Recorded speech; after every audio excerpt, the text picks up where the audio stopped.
Alright guys, Simon here, and we're in SimCity 4. I think this is like the 6th video, and we haven't actually started playing yet. Haha, and we're not gonna start playing today neither. One thing I've noticed is that the recording isn't actually recording the mouse cursor. And there's actually not anything I can do about it. I just spent quite a long time trying to figure out how to record the mouse cursor, and I don't think anything actually works. It'd be cool if you know, but I can't figure it out. So unfortunately, no mouse cursor. You can kind of see sometimes when I'm kind of clicking on things, you can see bits and pieces of the mouse cursor, but no actual arrow for you. Alright, so today, we're still not playing. So this is one of my cities. I haven't actually played this install very long. Like every so often I delete the game, and then I delete all the cities that I've built. So I've reinstalled this recently, and this is as far as I've got with my game. I'm not going to play this on video, and I'm not going to... might spend a little time just showing you what I usually do. You can see the grid already. But what we're doing today is we're looking at numbers and charts and graphs. So this game, it gives you a lot of information.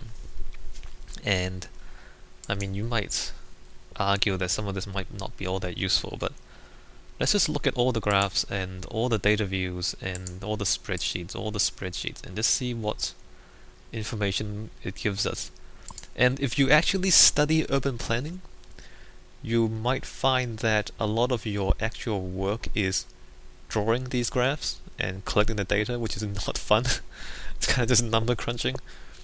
So this is kind of important in real life as well. Things like population projections and the budgets and things like that. And all these things. Like, you need information to design a city, and then the game obviously here does all of the number crunching for you. In real life, that's probably going to be your job if you end up working in urban planning. So 50 years? So this city is 16 years old, so it's that old. I don't know, like 10 doesn't show you the start though. I'll put it at 50. Where should we start? Let's just go through the whole thing. This is not ranked by importance. It's kind of ranked by... I don't know what it's ranked by. So we have crime, number of crimes versus number of arrests. I haven't actually built very many police stations. I've built like 2 police stations. Maybe we should come to graphs. Okay, let's just do the data views first, because with the data views you can kind of understand my city. And then we go to the graphs, and we see the numbers that talk about the city. Okay, let's start again. Alright, so again, these are not ranked according to usefulness, to be honest. I don't know how they're ranked. So fire hazard, how likely your city is going to be set on fire. You can see 2 red circles. I'm trying to point with the mouse cursor, but I just realized that you can't see it. So the 2 red circles, there. You can see the green thing in the middle of the screen right now. That's the fire station. And then there, I can zoom in. So there, that green thing in the middle of the screen, that thing there, that's the fire station.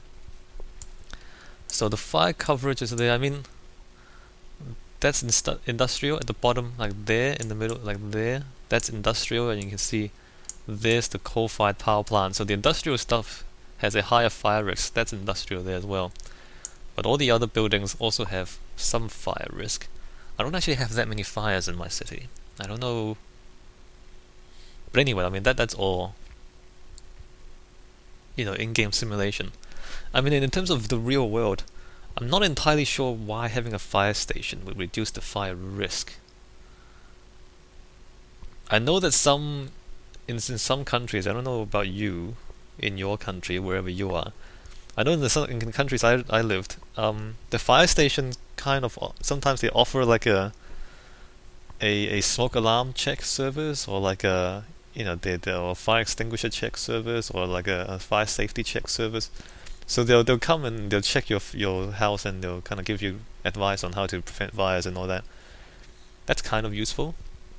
So maybe that's what the red circle means. So you see the red circles there, you can kind of see it. Maybe that's what it means. Like, so within that circle you have the firefighters. When they're not actually fighting fires, they're going around doing, checking on things to make sure that things aren't likely to burn down. Maybe that's what that means, but I don't, you don't really see much of an impact, do you? I mean, there's the fire risk, and it looks kind of the same everywhere anyway, so I don't know how useful that is. In the game, there are disasters. Eventually, there's disasters, so things get set on fire by themselves. Most of the disasters don't happen by themselves. The fires do, though. So occasionally you have fire, and then you can, send the firefighters and all that. Crime.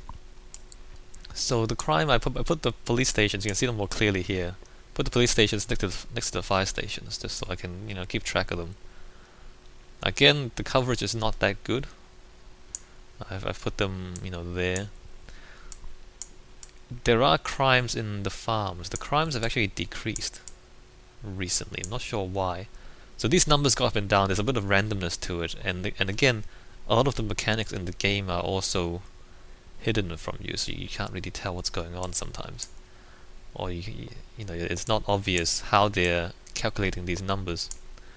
I mean, for the crime, for the coverage, for the police, that makes a little bit more sense because you actually have police patrols, and if they if they catch people, or if a crime is reported, then you're dispatched. They dispatch policemen to the scene of the crime, and so the circle, I guess, is an estimation of the coverage of how efficiently your policemen can actually get to the scene of the crime and all that.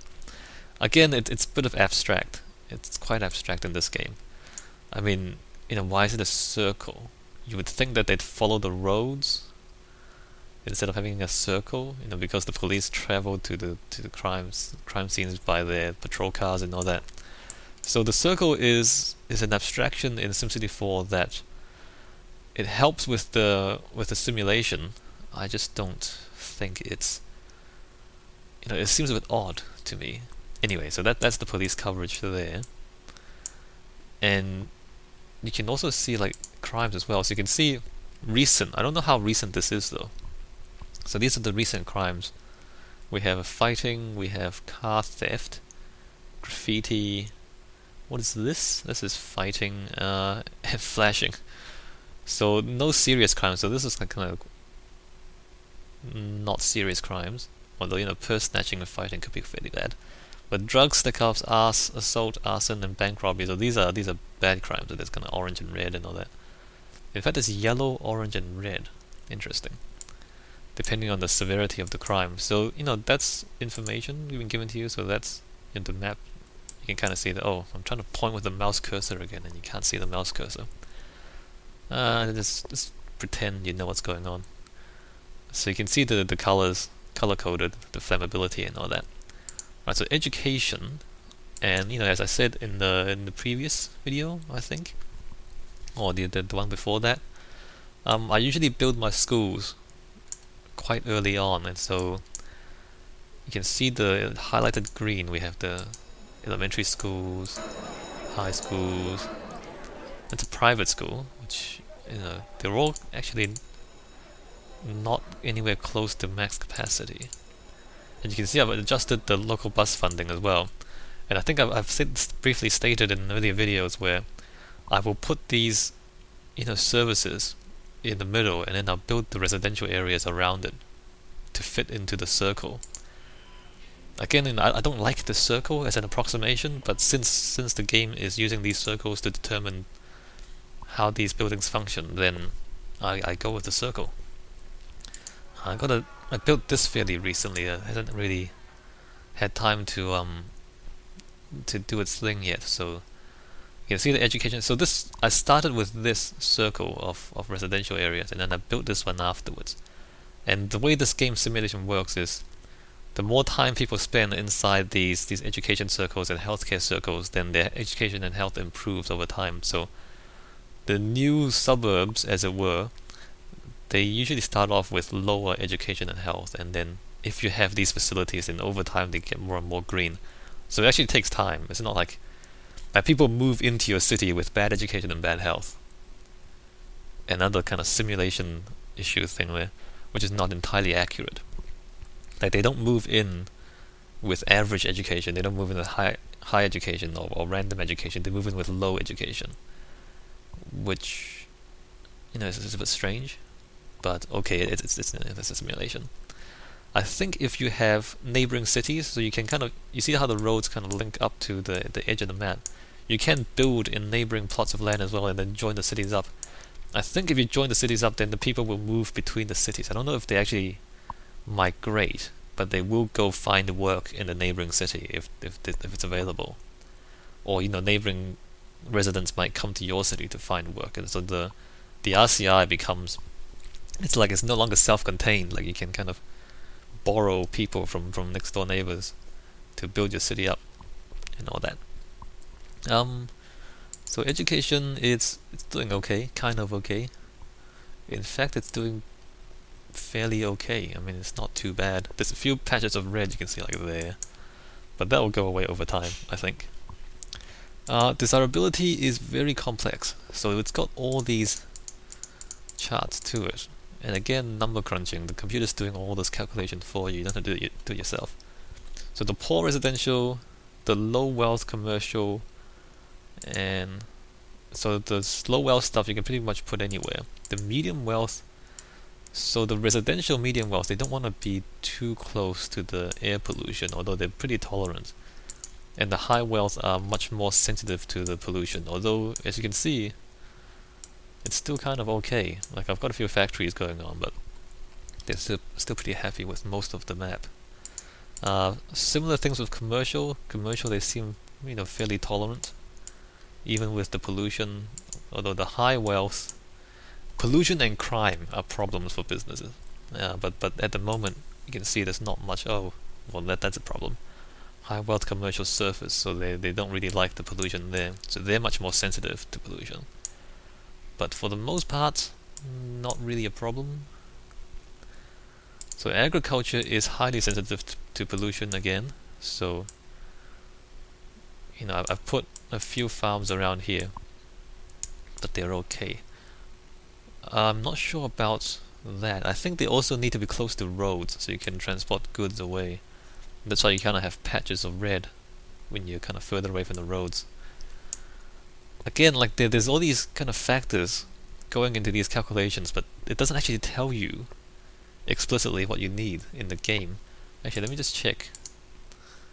Yeah, like this says zone areas for farm development. It doesn't tell you what helps and what doesn't help. Although if you click on one of these pumpkin acres, so low wealth, high land value, it's powered, it's not watered, so desirability factors, it does list it here, I guess. So pollution is a problem, or pollution can be a problem, garbage can be a problem, crime can be a problem, and freight trips. So, I guess the distance. The freight, I believe, is the, if we use the traffic, yeah, so the freight is basically getting from the farm to the edge of the map, so everything is exported. There's no internal market. Oh, that's interesting. My road is missing a little piece right there. I didn't even know about that. I should use this tool more often. The other tool, there we go. Okay, well, my bad. So where are these guys going? So these are all going out. So all of the industrial goods, the manufacturing stuff, and so all of that, it's all exported, and that determines how well they do in a way. So there's no internal consumption simulated, which is a bit strange. Again, like your people don't need food, they don't need iPads, they don't need any kind of toilet paper or anything manufactured. Everything you manufacture is exported, and apparently everything your people use is imported, and that's the simulation. Not entirely realistic, but again, simulations are difficult, so we're just gonna go with it. Okay, let's just stop playing with that. Oh look, we fixed the city a little bit. Dirty manufacturing or dirty industry will go anywhere. It's quite happy to do that. Although, it also needs to be close to roads. I see. You can see. I don't know if you can see in the video, but you can see kind of slight patches of less green where it's further away from the roads, or maybe where the traffic is kind of congested. But otherwise, fairly tolerant. Manufacturing slightly more sensitive, but still not very much. And then high tech is highly sensitive to pollution, so it will refuse to go anywhere with pollution, basically. Right, so the water, that's basically just water supply and water use. So you can see the pipes cover most of the buildings, not the farms. Let me just check if I've missed anything. Again, in the tutorial it says you don't actually need to give them water until later in the game, but usually I give them water from the start as well. Is how I play. Well, I guess you don't really have to. Should I water the... Maybe I... Oh, crap. Oh no, that's fine. That's fine, that's fine. Maybe I should water the power plant as well. Let me just do that there, and like do that there. There we go. Now the power plant also has water. I don't know if that actually makes any difference. I don't think it does. And power, we have one power plant, and then power lines going there and then into the buildings. So I started the city in the middle, so then I built the power lines, there and then up to there. Although now that we think about it, it's much closer here, isn't it? We can probably demolish the power lines. What's the maintenance on these things? 10 cents per segment per month? I guess not too much, is it? I just leave it. Doesn't really matter. So water and power are fairly simple. Traffic is one of the major components of the simulation.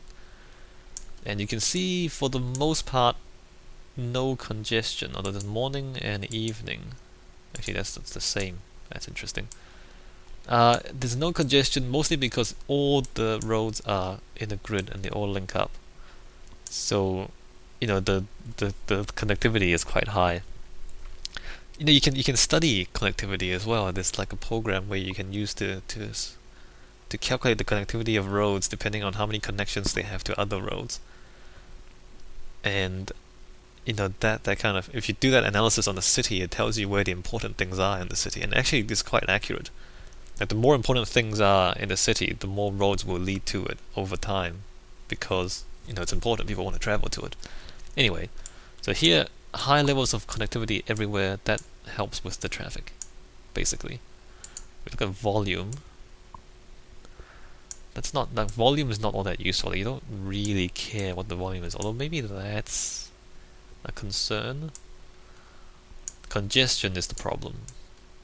Like, if the transit times are too long, then the desirability kind of decreases, because it takes longer for freight to exit the city, and it takes longer for your people to get to work, and then they get less happy about it.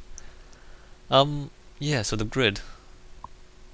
I'll talk about that more in the later video. You don't have to have a grid. Although I almost always build grids because they are easy and they work. And because there's an underlying grid in the game, and so it's kind of more efficient for the simulation to do this, I think. Anyway, this is, in the real world, you don't see this all that often.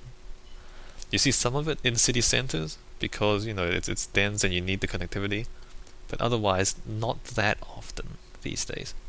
Right, zones. Oh, actually, volume.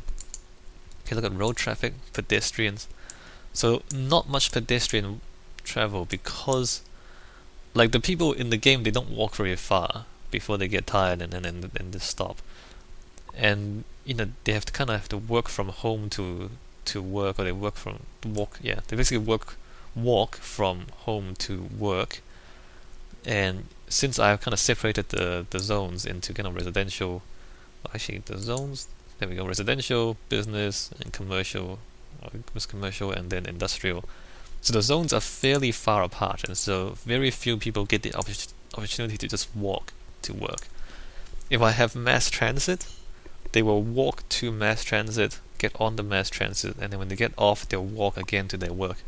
And if the walking distance is short enough, then they'll take the mass transit. So if I put mass transit in, there'll be more walking. But aside from that, not so much walking. So we have cars, no buses, because I don't have any mass transit at all, no subways, freight trucks, you can see it's all moving out of the city. No trains, no ferries, no monorails. So you can kind of see the traffic volumes and congestions, which is quite useful later on in the game when you start getting population density problems. Right. Okay, so the next one is the zones, as I've kind of briefly shown you before. So I've got, I don't know if you can see it, it's quite subtle. I've got kind of medium density in like I've separated them in the grid as I said. And so in each block there's like medium density in the middle, and then there's low density around the edge. In fact, if I turn it off, you can see it more clearly. So if we look at let's say that block there, if I can zoom in without crashing the game, thank you. So what I've done is medium density in the middle there, and there, and then low density out here. The reason for that is if later on I want to expand these roads, what I'll do is I'll demolish the low density stuff and then put an avenue there and make it like 2 blocks wide. Or I can do that. Or if I need to control pollution, then I'll demolish the low density stuff and just plant a lot of trees, and then I can block pollution in a way. So that's a strategy that I've developed over time as I've played. Although sometimes people will just build, like, you can zone it that way, but then people just build the houses however they want. So there, I actually had the plots laid out so that it's the same as that, but then this house decided to take over 3 of the low density plots and put itself there. So it helps a little bit. Doesn't always work out like that. Later on I might have to demolish that whole house, whereas here I only have to demolish these ones. This is a strategy I developed some time ago. There's always room for more experimentation and more improvement, of course. Anyway, back to zones. So there you can see that there's a low density and then high density, medium density, like that. There. Oh, what do I have here? Let me just click on this. Oh, not that. Low density. So some areas I have not done that much. So the newer ones is more consistently medium density. Oh, I see what happened there. I actually zoned it wrong. I didn't do the low density on the outside. Okay, so that's why that happened there. But all the other ones, you can see it's quite consistent. I don't know if you can see it on the video or not. Yeah, I think in the next city I build, I need to be more consistent with doing that. Because, if you plan ahead for expanding your road network, expanding the capacity of your road networks, it's a lot easier later on as if your population increases. Because if you kind of just build it out and cover everything and don't leave room for extra roads, then when your population increases, you have to demolish a lot of buildings to put in the extra roads, and it's really expensive.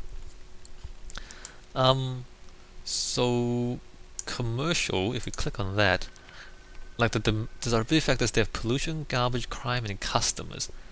I've never really figured out how to get customers right. Like you see here, if you see traffic, maybe it's pedestrian traffic. Volume pedestrian, let me check this.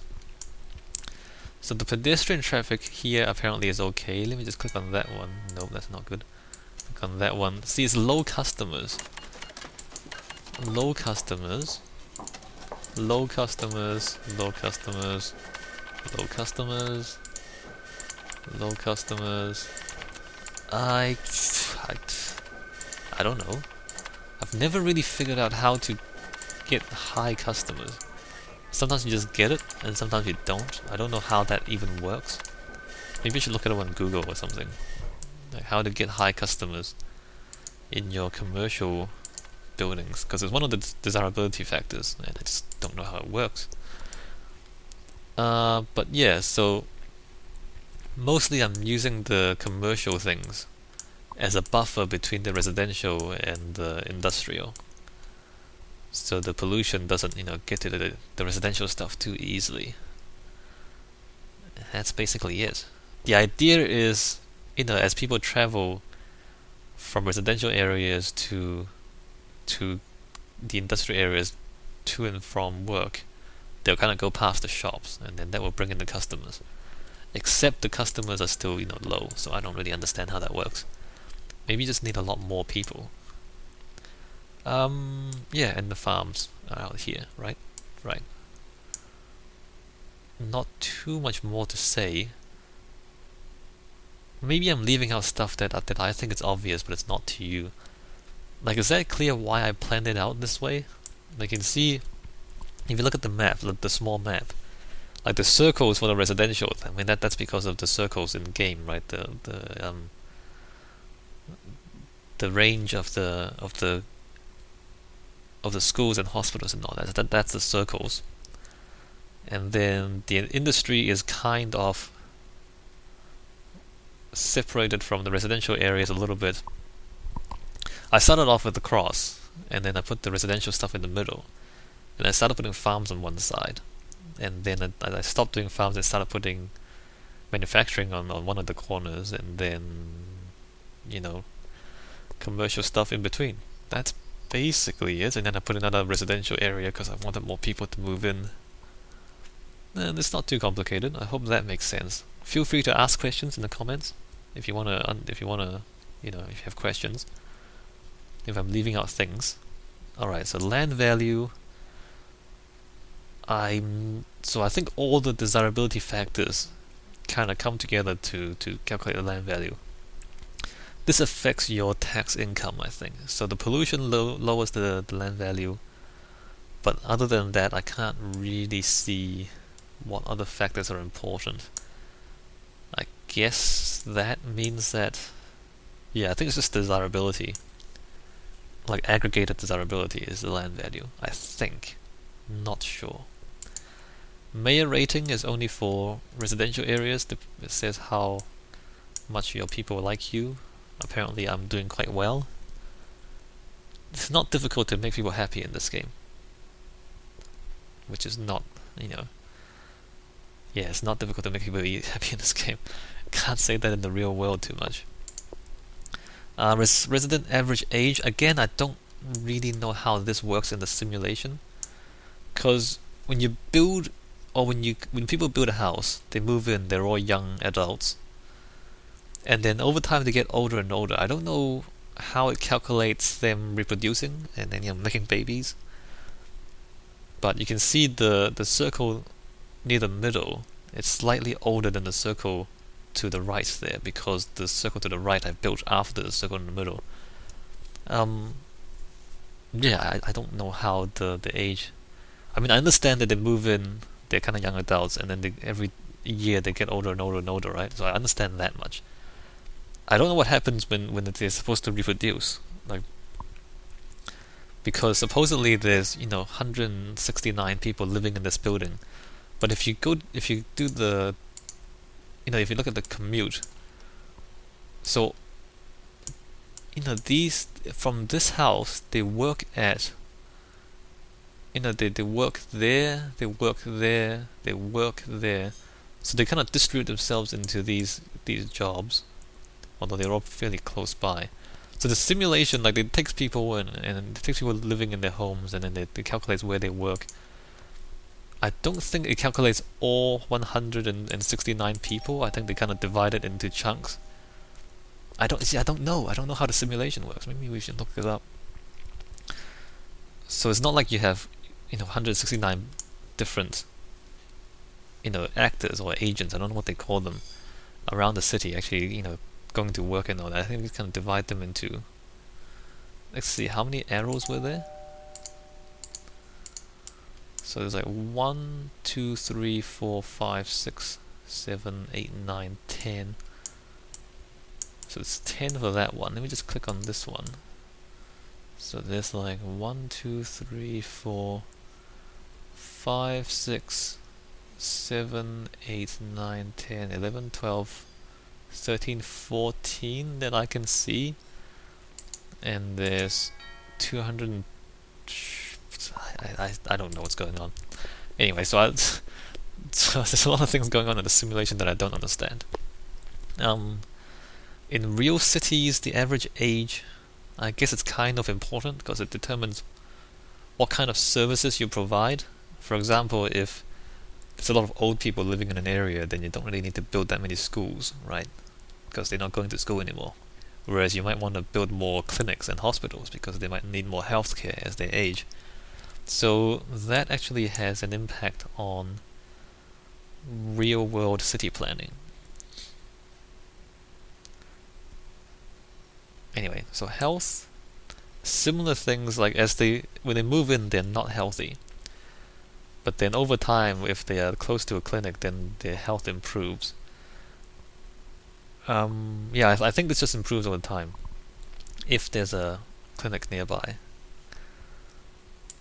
Air pollution, we've kind of talked about it a lot. Air pollution is a fairly big issue in this game. Like, there are some factors that are quite important, like traffic and pollution. Other things like education and healthcare, it doesn't feel quite as important to the simulation. I guess they're all factors, of course, but it's like you don't really have to control those as much, but you kind of have to control pollution carefully if you can. And you can see how there's pollution from the factories. There's also pollution from traffic, although you can't really see very much of it. Like, again, there's not much traffic going on here. You can see this road here. There's a lot of traffic there, and you can see a bit of air pollution from the cars as well. Water pollution. Farms actually create a lot of water pollution, which is a shame. Factories create a little bit of water pollution, but nowhere near as much as farms. And what you want to do is you keep your water pump away from the water pollution if you can. Otherwise, at some point your water pump will stop working because the water is not drinkable. And I guess this is similar to real life as well. There's a lot of water pollution from farms in the real world as well. Things like cow manure is bad. Things like fertilizer running off is bad for water pollution. Yeah. So agriculture is not that clean, even though it seems everything's growing and green and all that. Actually, a lot of pesticides and fertilizers and a lot of bad things going on in modern agriculture. That's not always good for the environment. Right, and then garbage. I've got no garbage. What happens is if your landfill is not sufficient, then you start having garbage piling up on the streets. It's quite disgusting, really. You don't see it when you zoom in, I don't think. Or maybe you do. I haven't tried it. But you don't smell it, because it's a game. But you do see it here in the garbage data, if you let it pile up. Radiation, usually you don't see any of it. There are a few things that can create radiation. If your nuclear power plant goes meltdown, then you'll get radiation contamination. And I think what that does is you can't build anything on contaminated ground for quite a long time. There's also the issue of, if I can find it, like some of these quote-unquote rewards also end up creating pollution, radiation pollution. I think the disease, or is it the Advanced Research Center, creates radiation pollution. It's kind of funny, right? And there's like a missile silo as well that gives you money. Advanced Research Center, that's this thing. I think this creates radiation contamination a little bit. I don't remember if the spaceport does. Yeah, not too important in this game. Not all that important in real life unless you actually live close to a nuclear power plant. But nuclear power plants, they don't actually emit very much radiation. It's only when something bad happens that they emit some radiation. If you live next to a uranium mine, then there's radiation pollution. I think actually if you live near coal-fired power plants, there's radiation as well. Like when you burn coal, I don't remember. Like when burning coal is really dirty. Like you create all sorts of pollutants. I think some of that is also radioactive. It's crazy, right? I'm not sure how much that is and how much of a problem it is.